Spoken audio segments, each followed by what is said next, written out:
संक्रांती आहे आणि मकर संक्रांती म्हटलं की महिला वर्ग जो आहे ती जी गाडगी छोटी छोटी घेतात आणि त्याच्यामध्ये तो ववसा टाकून ते सगळं पूजलं जातं. खरं तर एक परंपरा आहे ती कुंभार समाजाची, ती गाडगी बनवणं, मडकी बनवणं. पहिल्यासारखी ही परंपरा आता फारशी पाहायला मिळत नाही.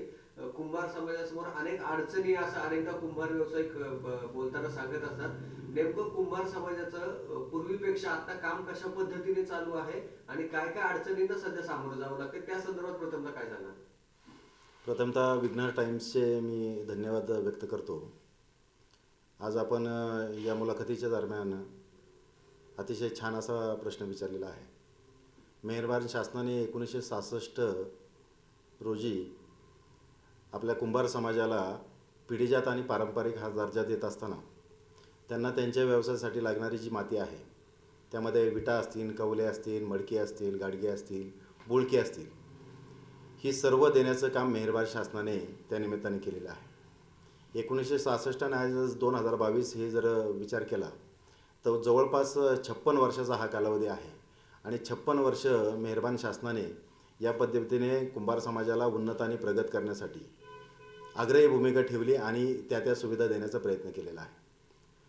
गेल्या अनेक वर्षापासून कुंभार हा पारंपरिक आपला पिढीजात व्यवसाय करत असताना पूर्वीचा जो कुंभार होता तो गाडगे आणि मडक्यामध्ये, बोळक्यामध्ये याच्यामध्ये अडकलेला होता. जसं की तुम्ही आता संक्रांतीच्या सणाचं महत्त्व सांगितलं, तसं तर आपल्या हिंदू धर्मसंस्कृतीमध्ये अनेक सण आहेत किंवा इतर काही जे विधी आहेत, या सर्व विधींसाठी गाडगी, मडकी, बुळकी, पंत्या या सर्व गोष्टी लागतात आणि हे देण्याचं काम गेली अनेक वर्ष कुंभार समाजाच्या माध्यमातून होत आहेत. परंतु समाज जसा थोडा थोडा सुशिक्षित होत चालला, थोडा थोडा त्याची कक्षा विस्तारल्या, समाजाची बाकीची प्रगतीची कवाडं उघडली, त्याच्यानंतर समाज खऱ्या अर्थाने वीट व्यवसायामध्ये, कवले व्यवसायामध्ये उतरला आणि त्याच्यानंतर त्याला ज्या समस्यांनी घेरलं त्या समस्या आज पावेतो त्याच्याकडून त्या सुटलेल्या नाही. त्याच्यामागे त्या समस्यांचा ससेमिराच आहे. आपण आज ज्या पद्धतीने प्रश्न विचारला पहिला संक्रांतीच्या, मी देखील आपल्याला संक्रांतीच्या शुभेच्छा देतो. तत्पूर्वी तिळगुळ घ्या, गोड गोड बोला. पण आपल्याला आजच्या या मुलाखतीमध्ये काही असे विषय आहेत की ज्याच्यामध्ये थोडंसं आपल्याला कडू बोलावं लागणार आहे की मेहरबान शासनाने आपल्याला सर्व परवानग्या दिल्यात, परंतु प्रशासनाकडून त्याची अंमलबजावणी होत नाही. प्रशासनाकडून जर अंमलबजावणी झाली तर काही विशिष्ट जाती धर्माची जी लोकं आहेत, पंथाची लोकं आहेत, ही त्याच्यामध्ये कुठंतरी आडकाठी आणण्याचा प्रयत्न करतात आणि या सर्व गोष्टींचा कुंभार समाजाच्या प्रगतीवर, उन्नतीवर परिणाम होतो आहे, ओघाने त्याच्या व्यवसायावर परिणाम होतो आहे. तर माती हा जो विषय आहे, हा विषय वीटभट्टीसाठी, कवले बनवण्यासाठी किंवा इतर जी काही पारंपरिक गाडगी, मडकी, बोळकी आहे ही बनवण्यासाठी आवश्यक जी कच्चा मटेरियल म्हणून जे लागतं तर त्याच्यामध्ये माती हा विषय सर्वात महत्त्वाचा आहे. आपण पर्टिक्युलर आपल्या जुन्नर तालुक्याचा विचार करूया. जुन्नर तालुक्याचा भौगोलिक दृष्ट्या जर आपण विचार केला तर जुन्नर तालुक्याच्या पूर्व पट्ट्यामध्ये कुठेही बंधारे नाही, पाझर तलाव नाहीत किंवा तत्सम आपल्याला जी माती उपलब्ध व्हावी अशा स्वरूपाच्या टेकड्या नाहीत किंवा मोठी गायरानं नाही किंवा सरकारी गायरानं नाही. परंतु पश्चिम पट्ट्यामध्ये फार मोठ्या प्रमाणात भातकचरा आहेत, फार मोठ्या प्रमाणात मातीची उपलब्धता आहे. त्याच्यामुळं बहुतांश कुंभार समाज जुन्नर तालुक्यामधून, पश्चिम पट्ट्यामधून माती व्यवसायासाठी माती आणतो आहे आणि ती गेल्या 2-5 वर्षापासून थोडी अडचणीची होत चाललेली आहे. अडचणी तुम्ही असं म्हणताय की माती आणणं अडचणीचं होतं, त्याच्यासाठी आपल्याला महसूलची परवानगी घेणं आवश्यक आहे. त्याचे काही नियम आणि अटी आहेत. तर महसूलच्या परवानगीसाठी काय काय पूर्तता करावी लागते आणि त्या काय नेमक्या नियम आणि अटी आहेत? मेहरबान शासनाने समाजाला उन्नत आणि प्रगत करण्यासाठी गेली 56 वर्ष समाजाला 500 ब्रासपर्यंतची मातीची रॉयल्टी माफी दिलेली आहे. ही माफी देत असताना शासनाने त्याच्यामध्ये 2 गोष्टींची पूर्तता केलेली आहे. ती पहिली गोष्ट अशी की नदी, ओढे, नाले, धरणे, बंधारे, पाझर तलाव, त्याचप्रमाणे सरकारी गायरानं अशा ठिकाणी जर माती उपलब्ध असेल तर अशा ठिकाणची 500 ब्रासपर्यंतची माती समाजाला, पिढीजात कुंभार व्यावसायिकाला 500 ब्रासपर्यंत आणता येते. त्याच्यासाठी कुठलीही परवानगीची गरज लागत नाही. दुसरी गोष्ट, जर तुम्हाला खाजगी क्षेत्रातून अशा स्वरूपाची माती जर आणायची असेल तर त्यासाठी मेहरबान शासनाने जे काही अटी आणि नियम दिलेले आहेत त्यापैकी प्रशासनाकडून महसूल विभागाकडे आपल्याला एक अर्ज सादर करावा लागतो. जो खाजगी जमीन मालक आहे त्याला आपल्याला माती द्यायची आहे त्याचं एक ॲफिडेविट सादर करावं लागतं. तिथल्या स्थानिक ग्रामपंचायतीची परवानगी घ्यावी लागते आणि अशी सर्व कागदपत्रे आपल्याला महसूल विभागाकडे सादर करावी लागतात आणि ती सादर केल्यानंतर महसूल विभाग त्याची तलाठ्यामार्फत चौकशी करतो, सर्कलमार्फत चौकशी करतो आणि त्यानंतर त्यांचा अहवाल प्राप्त झाल्यानंतर शासनाकडून प्रशासनाकडून आपल्याला चलन भरण्यासाठीची पावती दिली जाते. ते चलन भरल्यानंतर आपल्याला माती वाहतुकीचा आदेश दिला जातो. हे सगळं तुम्ही जी प्रोसेस सांगताय म्हणजे सर्वसामान्य माणूस तहसील कार्यालयामध्ये तहसीलचा उत्पन्नाचा दाखला काढायला गेला तरी तो त्याला एका दिवसात मिळत नाही, इतका क्षुल्लक कागद. ही सगळी प्रोसेस किती किचकट आहे, याच्यासाठी किती कालावधी जातोय आणि त्याला नेमके काय काय अडचणी येत आहेत का मुळात, आणि येत असतील तर त्या नेमक्या कशा आहेत? आता ही प्रोसिजर एवढी आजच्या गेल्या 2 वर्षापासून किचकट जास्त झालेली आहे. पूर्वी आता मी मगाशी ज्या पद्धतीने पद्धत सांगितली अशाच पद्धतीची होती, परंतु गेल्या 2 ते 3 वर्षापासून पेसा अधिनियम 2014 लागू झाला आहे. दुसरी गोष्ट, मंत्रिमंडळाचा एक निर्णय झाला की ज्या क्षेत्रातून तुम्हाला माती उत्खनन करायचं आहे त्या क्षेत्राचा आराखडा तयार करायचा आहे.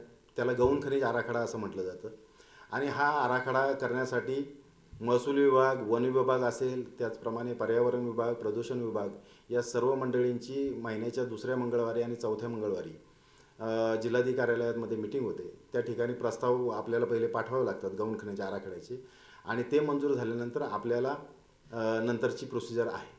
परंतु गौण खनिज आराखडा म्हणजे नेमकं त्याच्यामध्ये काय नमूद करायचं, काय थोडंसं जरा विश्लेषणाने गौण खनिज आराखडा याच्यामध्ये प्रथमतः ज्या खाजगी जमिनीतून आपल्याला माती उत्खनन करायची त्या उत्खननधारकाचे आपल्याला ॲफिडेविट सादर करावं लागतं. ते ॲफिडेविट सादर करत असताना एक गौण खनिज आराखड्याचा फॉर्म प्रशासनामध्ये महसूल विभागाला मिळतो, तो आपण घ्यायचा असतो आणि तो दोन्ही गोष्टींची पूर्तता करून तो जिल्हाधिकारी कार्यालयाला पाठवल्यानंतर त्यांची 2ऱ्या मंगळवारी आणि 4थ्या मंगळवारी मिटिंग होते. त्या मिटिंगमध्ये ते प्रकरण सँक्शन करतात आणि नंतर मग आपल्या तहसीलला परत पाठवतात. तुम्ही मगाशी बोलताना पेसा अधिनियम कायद्याचा एक उल्लेख केला होता. आदिवासी भागामध्ये जो पेसा कायदा आहे त्याचा तुम्हाला नेमकी काय अडचण होते त्या संदर्भात थोडंसं विस्तृतपणे सांगितलं तर बरं. हो, पेसा अधिनियम 2014 जो आहे त्यापूर्वी 1996ला असा तसा पेसा आला. त्यानंतर 99ला त्याची प्रत्यक्षरित्या अंमलबजावणी चालू झाली. परंतु मीनवाईल हा जो कायदा आणलेला आहे हा केंद्र सरकारने कायदा आणलेला आहे. हा कायदा आणत असताना केंद्र सरकारने आदिवासी समाजाला योग्य न्याय देण्यासाठी, आदिवासी समाजाला कुठेही शोषण होऊ नये, आदिवासी समाजाची उन्नती व्हावी, प्रगती व्हावी या निमित्ताने तो त्या समाजाला त्या पद्धतीचा एक अधिनियम आणि कायदा केलेला आहे. परंतु हा कायदा करत असताना त्याची अंमलबजावणी योग्यरित्या होत नव्हती संपूर्ण देशभर. महाराष्ट्रामध्ये ती पेसा अधिनियम 2014ने लागू झाली. 2014 यासाठी सांगतो की 2014ला आदिवासी भागातून आपल्याला कुठल्याही पद्धतीचं गौण खनिज आणायचं असेल किंवा आदिवासी भागामध्ये कुठल्याही स्वरूपाची कामं करायची असतील तर त्याला तिथल्या स्थानिक ग्रामसभेची परवानगी, म्हणजे ग्रामपंचायतीकडे वर्ग केलं ते ग्रामसभेची परवानगी जर असेल तर आपल्याला रीतसर परवानगी मिळते. परंतु काय झालं की इतर लोकांचा काही त्याच्यामध्ये अभ्यास नाही. आपण रीतसररित्या गेले 2 वर्षापासून आपण ग्रामसभेची परवानगी घेतोय. ग्रामसभेची परवानगी घेतल्यानंतर आपल्याला रीतसर महसूल विभागाकडून, तहसीलदारांकडून आपल्याला रीतसर परवानगी मिळते आणि परवानगी मिळाल्यानंतरच आपण माती उत्खनन करतो. दुसरी गोष्ट अशी आहे की आदिवासींसाठी आपण इनडायरेक्टली 2 गोष्टी चांगल्या करतो. त्याच्यामध्ये पहिली एक गोष्ट आपण अशी करतो की पेसा अधिनियम 2014मध्ये कलम 32 जे आहे त्या 32च्या अनुषंगाने आपल्याला गौण खनिज उत्खननासाठी ग्रामसभेची आवश्यकता आहे.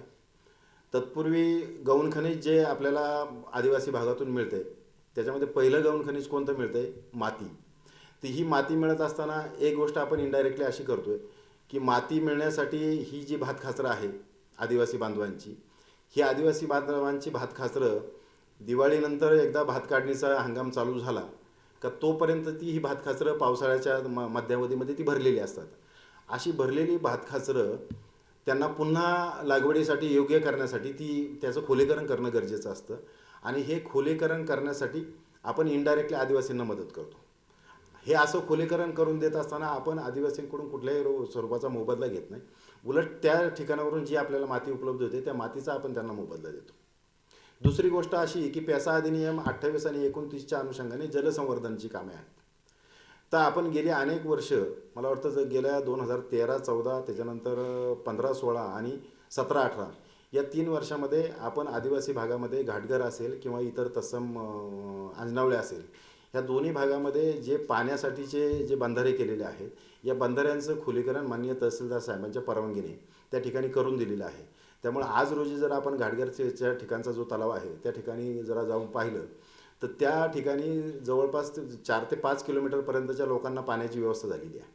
आणि अशा आपण जलसंवर्धनची कामं इनडायरेक्टली स्वरूपात आदिवासींच्या हिताची आपण करून दिलेली आहे. तिसरी गोष्ट अशी की आपण आदिवासी समाजाकडून ज्यावेळेस माती उत्खनन करतो किंवा माती घेतो त्यावेळेस आपण त्यांच्याकडून त्यांची जी माती आहे ती त्या स्थानिक कामगारांकडूनच घेतो. तर तिथे इनडायरेक्टली आपण त्यांना रोजगार उपलब्ध करून देतो. त्यामुळं कुंभार समाज हा इनडायरेक्टली आदिवासींसाठी, आदिवासी समाजासाठी एक पोषक काम करतो आहे. आणि हे काम करत असताना दोन्ही समाज खऱ्या अर्थाने आज जर पाहिलं तर अल्पसंख्य आहे.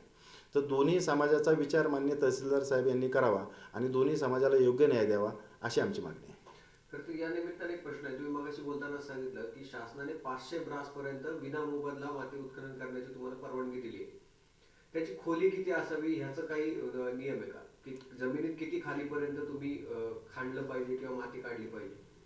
तसा जो नियम आहे शासनाचा, तर एक साधारण 3 ते 4 फुटापर्यंत आपल्याला खाली जाता येतं. आता आपण ज्यावेळेस उत्खननाच्या परवानग्या घेतो त्यावेळेस बहुतांश क्षेत्र जी आहे ती हेक्टरमध्ये, एकरमध्ये असतात. त्यामुळे अशा क्षेत्रांचा जर विचार केला तर आपल्याला एका क्षेत्रामधून साधारण एक समजा एकर, दीड एकर क्षेत्र असेल तर एक 100, 125, 150 ब्रासपर्यंतची माती त्या ठिकाणी उपलब्ध होते. अशी माती आपण घेतल्यानंतर आपल्याला परत दुसरा जो प्रस्ताव आहे हा आपल्याला रजिस्टर तहसीलदार कचेरीला दाखल करावा लागतो आणि तो दाखल केल्यानंतर आपल्याला पुन्हा परवानगी मिळते. 500 ब्रास जी विनामोबदला माती काढायची आहे याचं ही 500 ब्रासच माती ह्या कुंभाराने काढली, याचं मोजमाप करण्यासाठी काही शासकीय यंत्रणा आहे का? त्याचं मोजमाप होतं का की 500 ब्रासच काढले? कारण अनेकदा असं म्हटलं जातं की 500 ब्रासचा परवाना आहे परंतु माती जास्त बाहेर गेली आहे.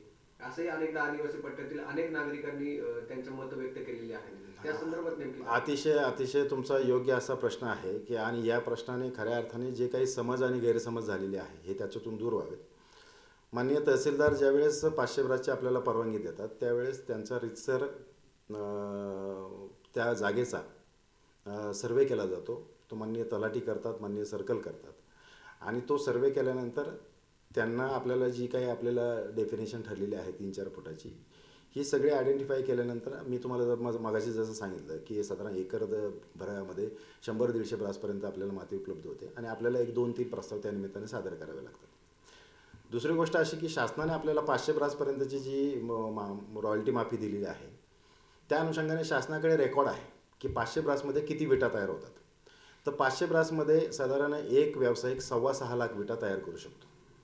परंतु त्याला जोड अशी असते की तो व्यावसायिक त्याच्यामध्ये फ्लाय ॲश टाकतो, त्याच्यामध्ये काळी राख टाकतो, त्याच्यामध्ये कारखान्याकडून मिळालेली तूस टाकतो, त्याच्यामध्ये बनग्या टाकतो. या सर्व गोष्टींचा जर विचार केला तर त्या 500 ब्रासमध्ये जवळपास एक 700 ते 800 ब्रास मटेरियल हे बाहेरचं मटेरियल पडतं. त्यामुळं इतर जी काही लोकं आहेत त्या लोकांना असं वाटतं की 500 ब्रासमध्ये किती विटा व्हायला पाहिजे आणि याच्याकडे तर 5 आणि 6 भट्ट्या दिसतात किंवा माल जास्त दिसतो. तर त्यांना ही जी मॅन्युफॅक्चरिंग प्रोसिजर आहे ही माहीत नाही. आपल्याला जे औष्णिक वीज केंद्र आहे एकलहरेचं त्या ठिकाणावरून फ्लायश तीसुद्धा मोफत मिळते.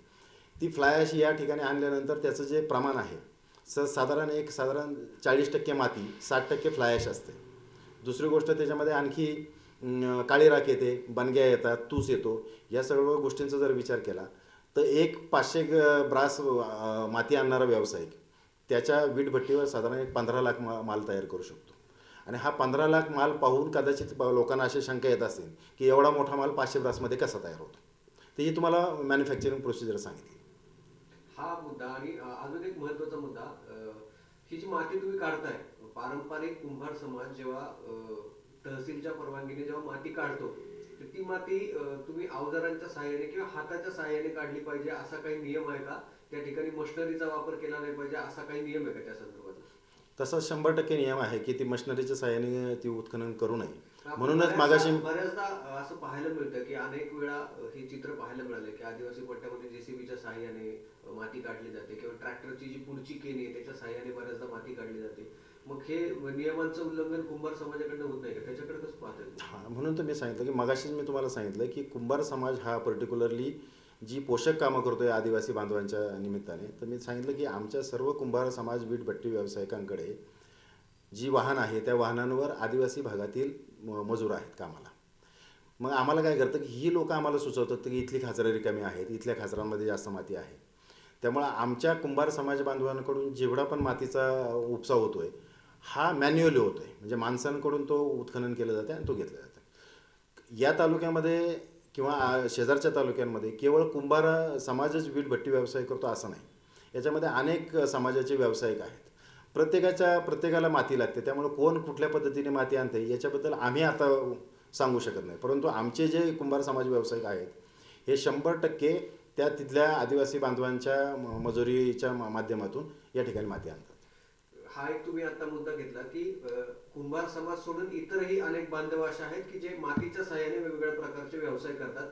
ह्या गोष्टीवरनं अनेकदा कुंभार समाजावरती असं बोट ठेवलं जातं की कुंभार समाजाला 500 ब्रास विना रॉयल्टी जी माती मिळते ती बाहेर कुंभार समाज विकतो, ती माती विकली जाते, असा अनेकदा आरोप होतो. त्याच्यामध्ये कितपत तथ्य, त्या संदर्भात नेमकं काय सांगतो? नाही नाही, आता शासन आपल्याला जी परवानगी देतं ती परवानगी देत असताना जो 21 जुलै 2014चा जो जी आर आहे त्या जी आरमध्ये स्पष्ट उल्लेख आहे की कुंभार समाजातील व्यक्ती जी 18 वर्षापुढील आहेत, जी सज्ञान आहे आणि अशा व्यक्तीला प्रथमतः रॉयल्टी माफीसाठी जर पहिली गोष्ट लागत असेल तर जातीचा दाखला. दुसरी गोष्ट अशी लागते की त्याला माननीय तहसीलदार साहेब यांच्याकडून एक ओळखपत्र मिळतं कुंभार समाजाला, ते ओळखपत्र. आता या दोन गोष्टींची जेव्हा आपल्याला पूर्तता तहसील कार्यालयात केली जाते त्यावेळेस आपल्याला 500 ब्रास माती मोफत मिळते. त्यामुळे अशा स्वरूपाचा जो काही अपवाद आपल्याला बाहेर ऐकायला मिळतो की कुंभार समाज माती विकतो, तर माती विकायचा प्रश्नच नाही, कारण त्याचंच मातीवर जीवन आहे. मातीशिवाय तो व्यवसायच करू शकत नाही. त्यामुळे माती विकणं हा त्याच्यासाठी व्यवसाय नाही. म्हणजे कुंभार समाजाचे आहेत परंतु काहीतरी दुसरा व्यवसाय करतात, परंतु कुंभार समाजाला 500 ब्रास माती आपण कुंभार आहोत म्हणून मिळते आणि मग ती काढायची आणि ती विकायची, असा मातीचा व्यवसाय अनेक लोकांनी केला, अशी अनेकदा टीका होते. नाही, असे कुठे कुणीही व्यवसाय करत नाही. म्हणजे कमीत कमी तालुक्यात तरी किंवा इतर तालुक्यांमध्ये सुद्धा हीच परिस्थिती आहे. कारण कुंभार समाज जो संघटित झालेला आहे तो या पारंपरिक आणि पिढीजात व्यवसायाच्या निमित्ताने संघटित झालेला आहे. त्यामुळे तो त्याच्याशी बदनामी करू शकत नाही, मातीशी बदनामी तो करू शकत नाही, बेईमानी करू शकत नाही. मला खरं तर एका मुद्द्याकडे तुम्ही मगाशी असं म्हणाल की जी प्रोसेस तुम्ही संपूर्ण तहसीलची सांगितली, काय काय कागदपत्र कशा कशा पद्धतीने पूर्तता करावी लागते. पिढीजात कुंभार समाजाचे व्यवसाय करणारे अनेक जे तुमच्यापेक्षा वयाने मोठे असलेले मंडळी आहेत, ते अजूनही अशिक्षित आहेत किंवा अज्ञान आहेत. ह्या सगळ्या मंडळींना ही सगळी प्रोसेस करणं किती किचकट जाते, ती प्रोसेस किती किचकट आहे? मी मगाशी तुम्हाला असं विचारलं होतं. नाही, कुंभार समाजापुढे या ज्या व्यावसायिक अडचणी आहेत या व्यावसायिक अडचणी तर गेल्या खरं तर 2016 आणखी वाढलेल्या आहेत. त्याला म्हटलं जातं की स्थान निश्चिती धोरण 2016. या स्थान निश्चिती धोरणाच्या अनुषंगाने मेहरबान शासनाने जरी कुंभार समाजाला उन्नत आणि प्रगत करण्यासाठी 500 ब्रास मातीसाठीचा रॉयल्टी माफीचा अध्यादेश जारी केला असला गेल्या 56 वर्षापासून, परंतु दरवेळेला त्याच्यामध्ये मंत्रिमंडळाचे वेगवेगळे निर्णय होतात, शासनाचे वेगवेगळे निर्णय होतात आणि त्याच्यामध्ये वेगवेगळ्या गोष्टींची पूर्तता करावी लागते. त्यामुळे व्यावसायिकांपुढील ज्या प्रशासकीय अडचणी आहेत यात निश्चितपणे वाढत जातात. परंतु तुम्ही ज्या पद्धतीने विचारलं की जे वयस्कर आहेत आणि ज्यांना शिक्षण कमी झालेलं आहे यांना व्यवसायाची पूर्तता किंवा कागदपत्रांची पूर्तता कशी करता येते, तर आम्ही वीटभट्टी व्यवसायाच्या माध्यमातून संघटित होतो आणि संघटित झाल्यानंतर आम्ही एकत्रितरित्या त्या ठिकाणी प्रस्ताव दाखल करतो आणि हे प्रस्ताव दाखल करत असताना कुणाची कुठली कागदपत्रं कमी पडलेली आहे त्यासाठी त्यांना आम्ही सर्व सहकार्य करतो आणि ती सर्व कागदपत्रे गोळा करून एकत्रितरित्या आमची एक 60 ते 70 प्रकरणं तहसील कार्यालयाकडे जमा केली जातात.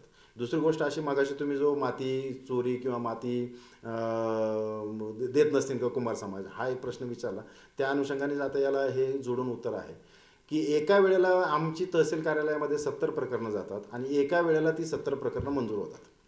गोष्ट अशी आहे की प्रत्येकाला कच्चा माल म्हणून मातीची आवश्यकता आहे. त्यामुळं त्यानंतरच्या कालावधीमध्ये 70 व्यावसायिकांच्या समजा 70 गाड्या आहेत, या 70 गाड्या त्या भागातून चालू होतात आणि त्या गाड्या चालू झाल्यानंतर लोकांना असं वाटतं की ही सगळी माती चोरी चालू आहे. परंतु मेहरबान शासन किंवा तहसीलदार साहेब यांना आम्ही गेल्या अनेक वर्षापासून अशा सूचना करतो की आमचे 1-2 5-5 प्रकरणं सोडत चला, की आमचे 5 कागदपत्रांची पूर्तता झालेली आहे त्यांची एकत्र सोडा, नंतर 5ची झालेली ती सोडा, की जेणेकरून या लोकांना शंकास्पद काय वाटणार नाही. कारण शेवटी आम्हाला ज्यावेळेस 70 प्रकरणं होतात प्रत्येकाला मातीची आवश्यकता असते, त्यामुळे प्रत्येकजण मातीसाठी धावाधाव करतो आणि ही धावाधाव पाहून बाकीच्यांना असं वाटतं की हे सगळं अनागोंदी चाललेली आहे किंवा गोंधळ चाललेला आहे. तर ही सर्व गोष्ट चुकीची आहे. आमची प्रकरणंच त्या पद्धतीने होतात. तुम्ही माती वाहतुकीच्या गाड्यांचा आता उल्लेख केला, त्या अनुषंगाने एक प्रश्न. मागच्या काही वर्षांपूर्वी आदिवासी पट्ट्यामध्ये मातीची वाहतूक करणाऱ्या ट्रकच्या पाठीमागे चालणाऱ्या एका दुचाकी स्वराचा डोळ्यामध्ये माती उडून माती जाऊन तो गाडीवर पडला होता, त्याचा मोठा अपघात झाला होता. अशी 2-3 प्रकरणं मागच्या काही वर्षामध्ये आदिवासी पट्ट्यात घडली होती. वास्तविक त्या गाडीवरती कागद बांधणं तुम्हाला बंधनकारक आहे, पण बऱ्याचदा असं चित्र दिसत नाही आणि त्याच्यामुळे आदिवासी पट्ट्यात मागच्या काही वर्षात अनेक अपघात घडले. तर ही देखील गोष्ट गोष्ट छोटी आहे, पण ती फार गांभीर्याने घेण्याची गरज आहे असं वाटत नाही का? त्याच्याकडे दुर्लक्ष बरोबर. होतं. अतिशय उत्तम हा प्रश्न आहे. म्हणजे हा शासकीय नियमावलीचे जे पालन आहे या संदर्भातला प्रश्न आहे. तर प्रथमतः आम्हाला ज्यावेळेस आदेश पारित करायचे असतात तत्पूर्वी माननीय तहसीलदार साहेबांची एक संपूर्ण व्यावसायिकांसमोर मीटिंग होते आणि ही मीटिंग झाल्यानंतर प्रत्येक व्यावसायिकाला ताडपत्रीची किंवा प्लास्टिक कागद टाकण्याची त्याच्यावर सक्ती केली जाते आणि आमचे संपूर्ण सर्व कुंभार समाज व्यावसायिक जे आहेत ते प्लास्टिकचा कागद किंवा ताडपत्री टाकूनच माती आणतात. तुम्ही या संदर्भात काय आव्हान कराल कुंभार समाजाला? कारण अनेकदा असं चित्र दिसलंय की गाड्यांवर ते ताडपत्री नाही. नाही नाही पहिल्या परवानग्या मिळतानाच माननीय तहसीलदार साहेब मिटिंग घेतात आणि या मिटिंगमध्ये त्यांच्याकडूनच अशा पद्धतीच्या सर्व सूचना दिल्या जातात. त्यामुळे वेगळ्या सूचना करण्याची काही गरज नाही आणि प्रत्येक व्यावसायिकाला माहिती आहे की व्यवसाय हा आपला थोडा जोखमीचा आहे. त्यामुळे असे व्यवसाय करत असताना या सर्व नियमांचं पालन केलं जातं. नक्कीच. तुम्ही मगाशी उल्लेख केला की आता पारंपरिक म्हणजे जे मडकी गाडगी जे बनवत होतो कुंभार समाज, तो आता वीट भट्टीकडे वळायला लागलाय. मागच्या काही दिवसांपासून आपण पाहिलं तर तो देखील व्यवसाय फार अडचणीत सापडल्याचं चित्र आहे. नेमकी आता वीट भट्टी व्यावसायिकांची काय परिस्थिती आहे, कशा पद्धतीने तो व्यवसाय सुरू आहे? आता वीटभट्टी व्यावसायिकांपुढे सर्वात मोठ्या प्रशासकीय अडचणी आहेत. या अडचणीमध्ये मागाशी मी तुम्हाला सांगितलं की गौण खनिज आराखड्याची एक मोठी मेजर अडचण आहे. दुसरी गोष्ट अशी की रॉयल्टी माफी संदर्भात या तालुक्यामध्ये प्यासा अधिनियम 2014 लागू झाला. या तालुक्यामध्ये जवळपास प्यासा अधिनियममध्ये 65 गावे येतात. शेजारच्या आंबेगाव तालुक्यामध्ये 52 गावे. त्याच्या पुढे गेल्यानंतर खेड तालुक्यामध्ये 12 गावे. इकडं आपण अकोल्याच्या बाजूला गेलं तर त्या बाजूला 5 का 6 गावे आहेत. तर आपण एकूण या सह्याद्रीच्या रांगेचा विचार केला तर या कडेला सर्व आदिवासी बांधव राहतात. तर आपल्याकडे सर्वात मोठी प्यासा अधिनियम 2014ची अडचण निर्माण झाली.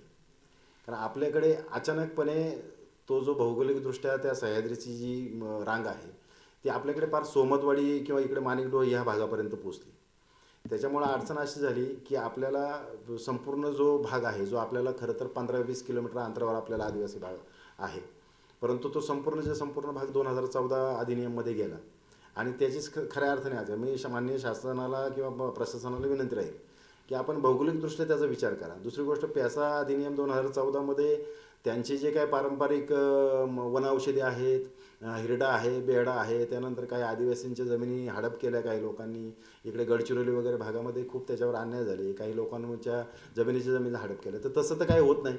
इथं एक अल्पसंख्याक समाज दुसऱ्या अल्पसंख्याक समाजाला नेहमी पोषक वातावरण करतोय, चांगली कामं करतोय आणि त्या अनुषंगाने प्रशासनाने देखील विचार करावा आणि शासनाने देखील विचार करावा की या दोन्ही समाजा अन्याय होणार नाही आणि भौगोलिकदृष्ट्या देखील विचार करावा. याच्यामध्ये काही गावं कमी करावी.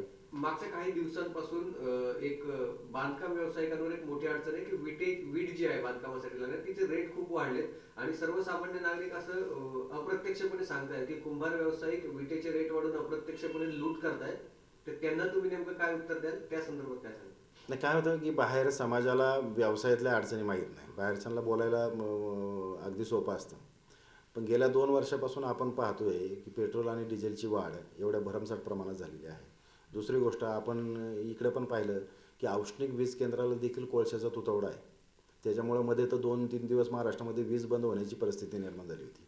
अशा वेळेला आपल्याला जे मुख्य कोळसा जो आहे हा कोळसा वीटभट्टीसाठी विटा भाजण्यासाठी लागतो.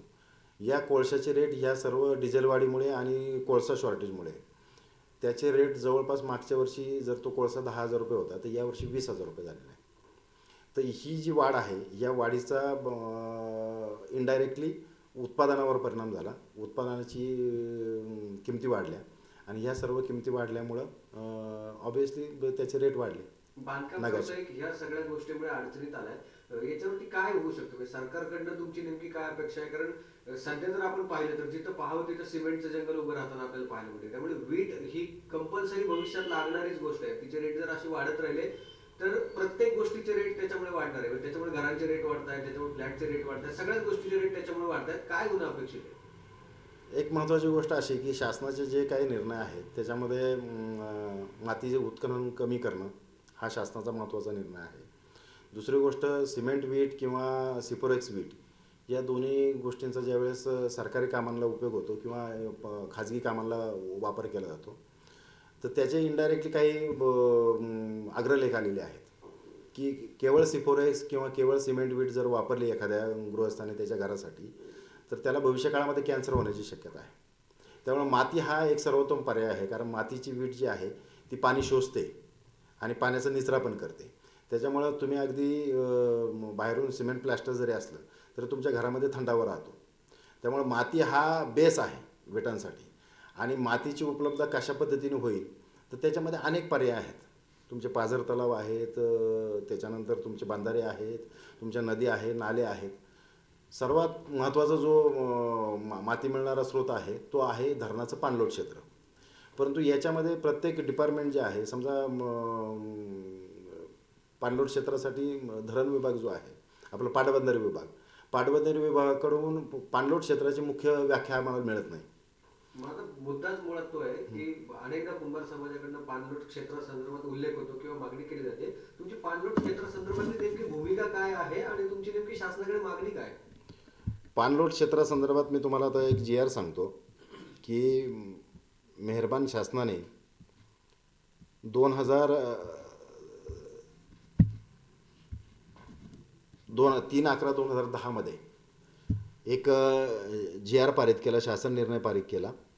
त्या शासन निर्णयाच्या अनुषंगाने शेतकरी आणि पारंपरिक आणि पिढीजात कुंभार समाज व्यावसायिक यांना धरण, ओढे, नाले, समुद्राचं तळ अगदी, त्याच्यानंतर छोटे छोटे बंधारे, पाझर तलाव या सर्वातून खुलीकरणासाठी जी माती काढायची इनडायरेक्ट म्हणजे पाणी वाढण्यासाठी.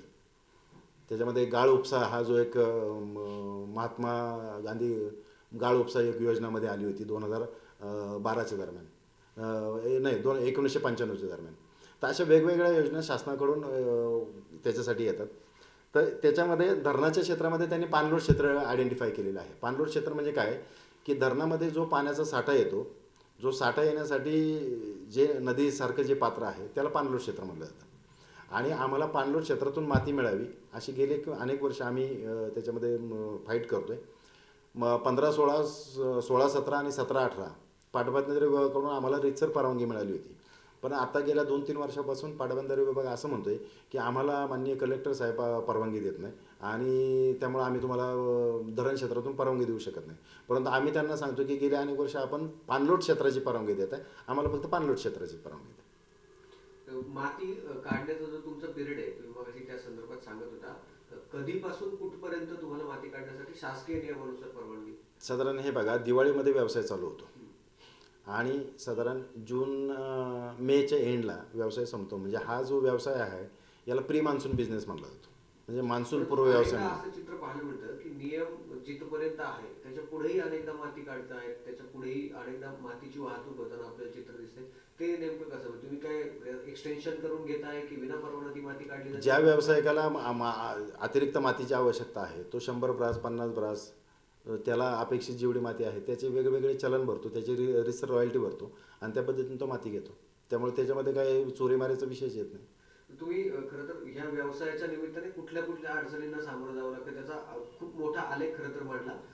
तुम्ही सर्वसाधारणपणे प्रशासनाकडे, शासनाकडे या माध्यमातून नेमकी काय मागणी कराल? जर एका वाक्यात सांगायचं म्हटलं तर तुमची भूमिका काय, नेमकी मागणी काय कराल? माननीय प्रशासनाला आणि शासनाला आमची हीच एक विनंती आहे की कुंभार समाजाला उन्नत आणि प्रगत करण्यासाठी खरं तर शासनाकडून आणि प्रशासनाकडून हे धोरण राबवलं जातं.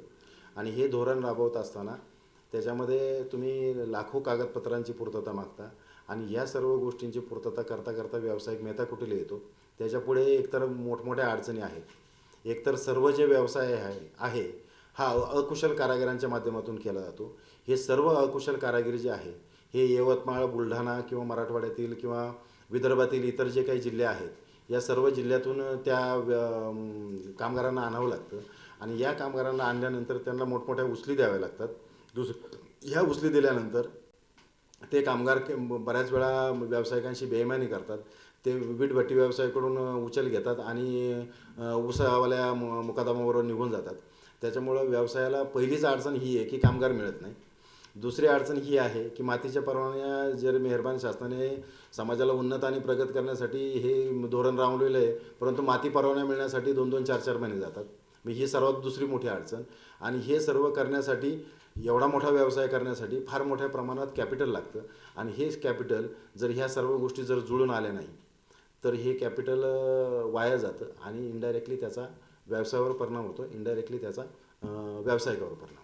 मग अशा आपण बोलताना अनेक तुम्ही सांगितलं की तहसीलदार बैठक घेतात, त्याचे नियम पहिले त्या बैठकीत समजावून सांगितले जातात. तुम्ही असे म्हणालात की संपूर्ण कुंभार समाज त्या सगळ्या नियमांचं पालन करतो, अगदी गाडीला ताडपत्री बांधण्यापासून. एवढ्या सगळ्या नियमांचं पालन जर होतंय तर अनेकदा तुमच्या गाड्या अडवण्याचाही प्रयत्न होतो. त्याचं नेमकं काय कारण आहे? शासनाचं धोरण एक साधारण जानेवारीपासून काय होतं, प्रशासनाला काही वसुली सांगितली जाते. एवढ्या स्वरूपात गौण खनिजची वसुली झाली पाहिजे, तेवढ्या स्वरूपात ही वसुली झाली पाहिजे, तेवढ्या स्वरूपात ती वसुली झाली पाहिजे. शेवटी काय होतं की व्यवसाय करत असताना थोडासा माणसाकडून इकडे तिकडे कदाचित चूक होण्याची शक्यता आहे. आणि अशा स्वरूपात ज्यावेळेस तुम्हाला मी मागे सांगितलं की एका वेळेला परवाने दिल्यामुळं एका वेळेला सगळ्या गाड्या चालू होतात आणि ह्या गाड्या चालू झाल्यानंतर यांचं धाडसत्र चालू होतं.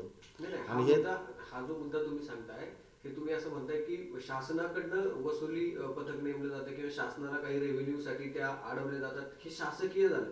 आणि खाजगी लोकांकडून देखील कुंभार समाजाच्या गाड्या अडवण्याचा प्रयत्न झालाय, तसे अनेक चर्चा आहेत. त्या संदर्भात नेमकं काय? नाही, आता त्याच्या संदर्भात मी डायरेक्टली काही बोलू शकत नाही, कारण हा जो आहे ही जर आपल्या व्यवसायासाठी होणारी जर मोठी अडचण असेल तर त्या संदर्भात आपण बोललं पाहिजे किंवा त्याला त्या संदर्भात वेळोवेळी आपण आवाज उठवण्याचा प्रयत्न केला. त्याच्यामध्ये काही जी लोक आहे, जी ठराविक आपण सस्पेक्टेड लोक म्हणून, अशा लोकांकडून काही वेळा त्रास झाला, परंतु तो त्रास व्यवसायाच्या माध्यमातून आपण तो सहन केलेला आहे आणि पुढे चाललेलो आहे. सगळ्यात परवानगी असतानाही महसूलची लोक तुमच्या गाड्या अडवण्याचं धाडस कसं करतात? त्यांना आपण सर्व परवानग्या दाखवल्या. आता तुम्हाला सांगतो, आपण भौगोलिकदृष्ट्या विचार केला की आपली गाडी आपटाळ्यापर्यंत आलेली आहे आणि त्यांनी जर आपटाळ्याला त्यांचं स्क्वॉड बसलेलं आहे तलाठी सर्कलचं आणि त्याने आपली गाडी अडवली आणि आपण त्याला कितीही कागद दाखवली, त्याला ड्रायव्हरने कितीही आपल्या मालकाला फोन करण्याचा प्रयत्न केला तर फोन काढून घेतला जातो. त्यांना कागदपत्र दाखवली तर ती कागदपत्र व्हॅलिड नाही असं सांगितलं जातं. तिसरी गोष्ट, हे सर्व करत असताना एक प्रेशर टाकलं जातं व्यावसायिकावर की ही गाडी आम्ही कचेरी लावणार, ही गाडी कचेरी लावणार.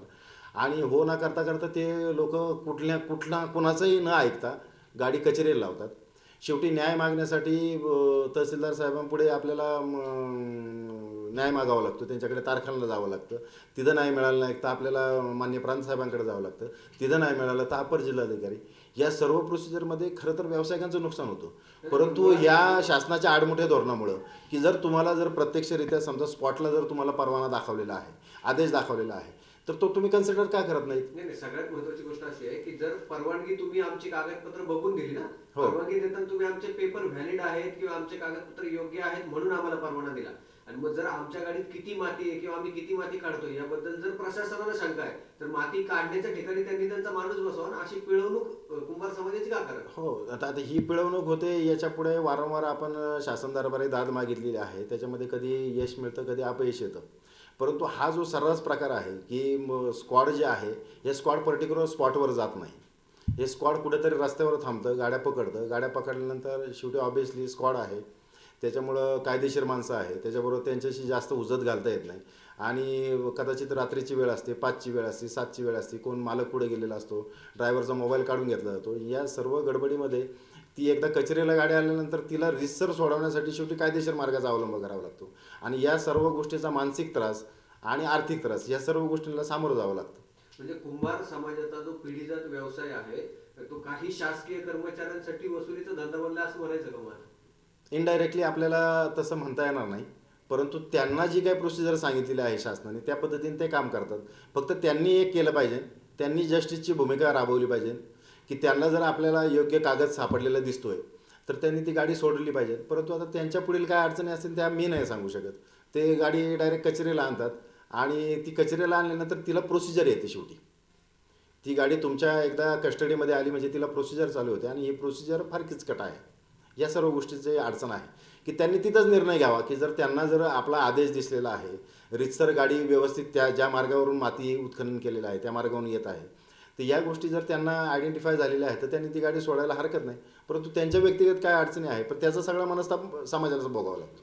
हे सगळं मॅनेज करताना तुम्हाला खूप त्रास पण होत असेल. आता 2-4 दिवसापूर्वी एका महसूल विभागाच्या अधिकाऱ्याच्या अंगावर सुद्धा गाडी घालण्याचा प्रयत्न झाला, अशी पण चर्चा होती. नाही, आता तो जो विषय आहे तो थोडासा ओझरता माझ्या कानावर आला, पण ते कुठल्या भागामध्ये गेले आणि ती माती कोण उत्खनन करत होतो याच्या संदर्भात काही रीतसर माहिती नाही. त्याची चौकशी व्हायला हवी. जे आता शासन ठरवेल किंवा तो ती व्यक्ती जी दुर्दैवाने जर तुमचा कुंभार समाजाचाच माणूस असेल आणि त्यांनी जर नियम मोडला असेल तर कारवाई व्हायला हवी. 100% कारवाई व्हावी लागेल.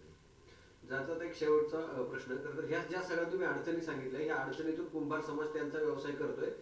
पुढची पिढी कुठेतरी या सगळ्या अडचणींना तोंड द्यायला कमी पडते म्हणून शिक्षण घेऊन किंवा वेगळा काही व्यवसाय करण्याच्या निमित्तानं मुंबई पुण्याकडे जाते. परंतु हा पिढीजात व्यवसाय टिकला पाहिजे, जगला पाहिजे, ह्याच्यासाठी कुंभार समाजाला तुम्ही एक प्रतिनिधी म्हणून काय आवाहन कराल, काय सांगाल? नाही, 100% हा जो व्यवसाय आहे हा भविष्यकाळामध्ये टिकला पाहिजे. कारण हा जर व्यवसाय टिकला नाही तर भविष्यकाळामध्ये बांधकाम व्यवसाय अडचणीत येऊ शकतो आणि तो व्यवसाय अडचणीत आल्यानंतर तुमचा जो काही निवारा म्हणून जो बेसिक गरज आहे, अन्न वस्त्र निवारा, त्यापैकी जी निवारा जी गरज आहे ही निवारा गरज 100% पूर्ण होणार नाही. त्याच्यासाठी व्यावसायिक जे आहे ते थोडंसं आधुनिक मार्गाने याच्यामध्ये येत आहेत. थोडं व्यवसायाचं आधुनिकीकरण केले गेले आणि हे आधुनिकीकरण करत असताना निश्चितपणे जर व्यवसाय इतका चांगला आहे तर आधुनिकीकरण केल्यानंतर जे काही दुसरी पुढली जी पिढी आहे ही पुढली त्या व्यवसायाकडे 100% आकृष्ट होणार आहे किंवा येणार आहे. कुंभार समाजाकडनं जे पण काही तुम्ही सगळे वस्तू बनवताय म्हणजे मडके असेल, गाडगे असेल किंवा आता विटेपर्यंत तुमचा व्यवसाय येऊन ठेवलाय, सगळ्याचेच दर पाहिले तर ते फार अवाच्या सवा वाढले. म्हणजे साधी गाडगी आता संक्रांतीच्या निमित्ताने बाजारात आलेले आपल्याला पाहायला मिळतात. तर एक जो खण आपण घेतो, महिला जो एक खण घेतो त्याची किंमत आता 35-40 रुपयापर्यंत जाऊन पोहोचली. एवढे अचानक दर वाढण्याचं नेमकं कारण काय? काय होतं माहिती आहे का, तो एक म्हण म्हटली जाते की जो गरीब आहे ना त्याच्या रकमेबाबतच निगोशिएशन म्हणजे त्याच्याबद्दल वादविवाद केला जातो. 2 रुपयाची वस्तू 5 रुपयाची वस्तू 2 रुपयाला कशी मिळेल, अगदी ते भाजीवाल्यापासून शेतकऱ्यापासून तर एका छोट्या गरिबापर्यंत या सर्व तिथं निगोशिएशन होतं. पण तुम्ही पाण्याची बाटली घ्यायला जा, तिथं तुम्ही 20 रुपये जर हॉटेलने सांगितलं तर तुम्ही 20 रुपये मोजता. पण तुम्ही हे विचार करत नाही की 70% पाणी आहे, आपला शरीरसुद्धा 70% पाण्याने भरलेलं आहे, परंतु ते देण्यासाठी 20 रुपये देतात. तिथं तुम्ही पुढे काकू करत नाही. परंतु एक खण 40 रुपयाला झाला जो 20 रुपयाला होता, किंवा एक भाजीची जुडी 10 रुपयाला होती ती 20 रुपयाला झाली, तर याच्यावर लोक लगेच आवाज उठवतात. ही सामान्यांची खरं तर फार मोठी खंत आहे. सामान्यांना हा फार मोठा दोष लागलेला आहे की त्याने प्रगती करायचीच नाही असं कदाचित समाज ठरवतोय, कदाचित तुम्ही मीडियासुद्धा ठरवताय. पण तुम्ही कधी पाण्याच्या बाटलीबद्दल म्हटले का की 20 रुपयालाच का? समाजात ज्या गोष्टींची चर्चा आहे ती तुमच्या पुढे मांडतो. नाही, समाजात ही चर्चा आहे, पण हे समाज हा का चर्चा करतोय की हा माणूस कुठंतरी प्रगतीपथावर गेला पाहिजे. हा प्रगतीपथावर जात असताना कालचे महागाईचे दर, आज जर आपण भारतीय अर्थव्यवस्थेचा विचार केला तर 5.5 ते 6% महागाईचा दर कंटिन्यू चालू आहे. मग त्याच दराने ही वाढ आहे, त्याच्यापेक्षा पुढे जास्त वाढ आहे. तुमच्या अचानक समाजावर जर अन्याय होतोय ती बाजू आम्ही मांडतोय, हा चांगलपणा आमचा दिसत नाही. जर तुमच्याकडनं असं काही वेगळं घडत असेल आणि लोकांचे असे काही प्रश्न असतील तर आम्ही तुम्हाला विचारायचे नाही? 100% विचारले पाहिजे, परंतु त्याच्यामध्ये तुमचा पण एक तारतम्य भाव पाहिजे, सत्सद विवेक पाहिजे की खरंच ही परिस्थिती अशी आहे का. आज तो माती मळायला बसल्यानंतर नाही, एक माती जर तो मळायला गेला तर त्याला मातीला किती मेहनत करावी लागते. आज एक मजूर जर काम करायला लागला तर आदल्या दिवशी ती माती भिजवावी लागते, त्याच्यामध्ये दुसरी चिकट माती टाकावी लागते, त्याला पावकी द्यावी लागते, ती मळावी लागते. ती मळायला लागल्यानंतर ती त्या समप्रमाणात तयार झाली, ती चिकटपणा आला म्हणजे ती घाट धरू शकेल अशा पद्धतीची तयार झाल्यानंतर ती मग चाकावर आयरावी लागते, आयरावी लागल्यानंतर ती वाळवावी लागते. या सर्व प्रोसिजरचा आपण विचार करत नाही आणि ही सगळं विचार केल्यानंतर त्या कष्टाची किंमत तेवढी मिळाली पाहिजे. आज त्या कष्टाची किंमत जर तेवढी मिळत नसेल तर खरं तर त्यांनी व्यवसाय पण करू नये असं वाटतं कधी कधी म्हणावं. त्याच्यामध्ये आधुनिकीकरण झालेलं आहे, परंतु शेवटी खर्च पण वाढलेत. आज समजा त्या व्यावसायिकाला पाणी प्यायचं आहे, त्याने 20 रुपयाची बाटली घ्यायला गेल्यानंतर त्याला 20च रुपये द्यायला लागणार आहे. तो छोटा गरीब कुंभार आहे म्हणून त्याला 5 रुपयाला बाटली मिळणार आहे. आणि मुळात हे जे सगळे कष्ट आहेत हे सर्वसामान्यांपर्यंत पोहोचले पाहिजे ह्याच्यासाठीच हा प्रश्न मुळात होता. सध्याची वातावरणाची परिस्थिती पाहिली तर फार खराब आहे. मागच्या काही दिवसात पाऊस पण झाला होता, अनेक वीट भट्ट्या त्या निमित्ताने मोडकळीस आल्या, अनेक पशुधनाचं देखील शेतकरी वर्गाचं मोठ्या प्रमाणावर नुकसान झालं. त्या अडचणीतून कुंभार समाज आता सावरलाय का? नेमकी काय परिस्थिती आहे? नाही, या संदर्भात आता गेल्या 2 वर्षापासून पूरसदृश परिस्थिती सांगली वगैरे, कोल्हापूर किंवा कोकण परिसरामध्ये, त्याच्यामध्ये अनेक मूर्तिकारांचं नुकसान झालं, अनेक मूर्ती भिजल्या, त्याचं नुकसान झालं. गेल्या 2 वर्षापासून 3 वर्षापासून काही भौगोलिक बदल झालेले आहे, रासायनिक प्रक्रिया काय वाढल्यात वातावरणात काय कळत नाही. परंतु जो पाऊस जूनमध्ये चालू होतो तो कदाचित जानेवारी फेब्रुवारीपर्यंत चालू राहतो. तर ह्या सर्व गोष्टींचा इनडायरेक्टली जी अवकाळी संकटे येतात याचा कुंभार व्यावसायिकांवर फार मोठा परिणाम झालेला आहे. गेल्या 5-6 वर्षापासून प्रत्येक व्यवसाय दिवाळीत चालू केला की त्याच्या एक 5-50 हजार विटा तयार झाल्या का पाऊस पडणार 100%. आणि ह्या सर्व नुकसानीचे आम्ही गेली अनेक वर्ष महसूलकडे त्याची पंचनामे करा आणि नुकसान भरपाई द्या म्हणून मागण्या करतोय. परंतु या वारंवार मागण्या करून देखील कुंभार व्यावसायिकाला तो संघटित नसल्यामुळं किंवा कमी संख्येने असल्यामुळं शासन त्याच्याकडे दुर्लक्ष करते आणि या सर्व दुर्लक्षाचा त्या व्यवसायावर परिणाम होतोय. ऑब्वियसली त्या समाजावर परिणाम होतोय आणि समाज अजूनही तळातच आहे. नक्कीच. खरं तर तुम्ही कुंभार समाजा संदर्भातल्या सगळ्या अडचणी अगदी परखडपणे मांडल्या. शासन दरबारी सगळ्यांची हीच विनंती आहे की तुमच्या सगळ्या अडचणी लवकरात लवकर दूर हो आणि तो व्यवसाय अतिशय सुरळीतपणे पिढीजात असणारा तो व्यवसाय चालू राहो. तुम्ही खूप छान माहिती दिलीत, सगळे प्रश्न मांडलेत, त्याबद्दल खूप खूप धन्यवाद. धन्यवाद.